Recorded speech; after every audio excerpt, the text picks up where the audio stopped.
Oh, that was great, Pam. And Steph, thanks so much. Welcome inside our college basketball studios. Let's start with the #1 team in the land, South Carolina. They've won 16 in a row over Ole Miss. Couple minutes in, Rebecca, Zia Cook hitting the three, but Ole Miss has challenged the Gamecocks. Zia Cook has had a terrific first half, 14 points so far in this one. And yes, Ole Miss has done a great job. They've been able to hang tough on the offensive glass with South Carolina.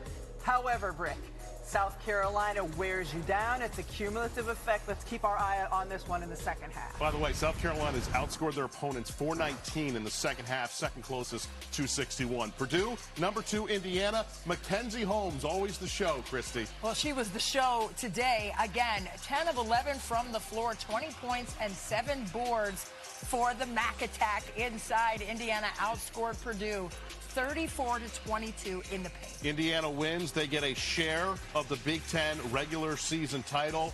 23-point victory over Purdue. Very, very special. You know what? We set out, and this was our goal, right? 9 years ago when we set out, to be here in Indiana was to win a championship and win more championships. So, I hope that this is the beginning of something that becomes normal for our program. But to get the first one is certainly special, especially my entire family's here. So it was a cool moment. So Indiana clinching at least a share of the Big Ten regular season title for the first time since the '83 season when they shared it with Ohio State. John Brickley, the Hall of Famer, Rebecca Lobo, Christy Winter-Scott. Our game, Virginia Tech 47-36 on top of NC State. Most points allowed in the first half this season by NC State. We saw, though, glimpses in that first half where they really played solid basketball. Well, it helps to be able to set up your defense when you're scoring on the offensive end. And you heard Steph White talk about it a lot in that first half, is when NC State is at their best offensively is when they're moving the basketball, shifting sides of the floor, and sharing the ball. So what did that look like when they did it in the first half of this game? Well, we'll start with a play late in the first quarter. Virginia Tech is in a zone on this possession. So NC State does a good job shifting sides of the floor. Basketball comes here. You can still attack the zone. And when you do, you're going to draw a defender and get your three-point shooter an extra second to get her shot off. Really good ball movement, shifting sides of the floor, dribble penetration, and a little bit of a kick. Now, on this possession, same thing.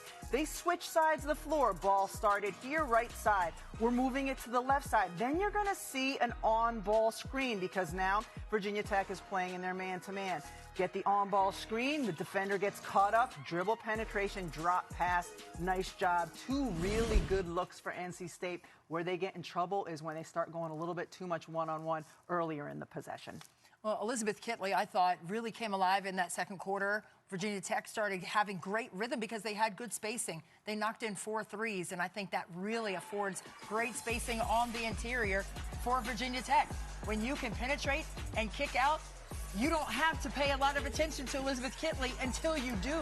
She's going to set herself up right in the paint and get in there and set some great opportunities up for her team. She's shooting 70%, as I said. She's 7 of 10 from the floor. Georgia Amore, she's 4 of 8 from the floor right now. So she had 27 points the last time these two teams met, and she's getting hot as well. But I think the rhythm right now for Virginia Tech is favorable to what they want to play with. Kitley right now, 15 points, 7 of 10 shooting, 4 rebounds in that first half. Virginia Tech trying to make it 6 straight victories. Let's check in on the Pac-12. Utah going up against an Arizona State team that is winless in conference play, but Utah had a key missing part out of the game that really changed the dynamic. Not only a key part, Alyssa Peely is the leading scorer in the Pac-12. One of the best players in the country did not play in this game.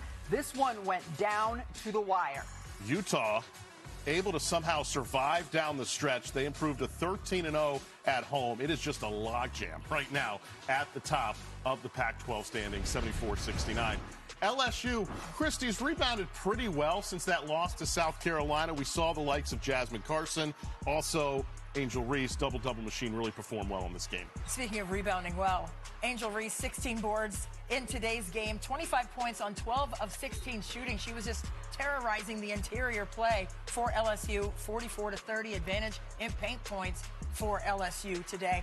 but it was a second chance points. 24-11 advantage. Whenever you get the extra opportunities to score inside off the glass, it makes things a lot easier.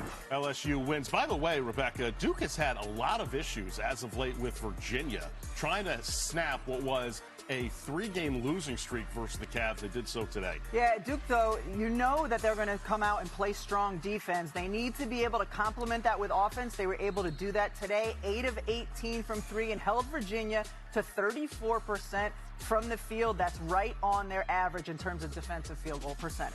Kennedy Brown will put a bow on this one for Duke, surviving on the road. The number 3 scoring defense in the nation, 56-52. How about Notre Dame off that incredible overtime win back on Thursday versus Louisville? Pitt just had no shot today against the Irish. No, they came out ready to go. KK Bransford, always the player that is the straw that stirs the drink for Notre Dame, especially in the absence now of Dar Mabry, who's out for the season with injury. But they have collectively come together, and they have really worked that chemistry piece, and that's why they had a 40-point win today. Yeah, Notre Dame and Duke really vying for that top spot in the ACC. Rebecca, Wake Forest going up against North Carolina this afternoon, and again, we've talked about this before. Come the ACC tournament, those first couple of rounds are going to be really intriguing, like a team with Wake Forest. There's not a gimme win this season in the ACC, and these teams are going to continue to battle. Wake Forest in a 4-point game right now at the end of the third quarter with North Carolina. North Carolina trying to come away with a win after their overtime loss their last time out. North Carolina up by 4 at the break. Still to come, more highlights. Talk about the National Player of the Year. What about James as well? Hitting the shot, giving Virginia Tech a double-digit lead right now on NC State.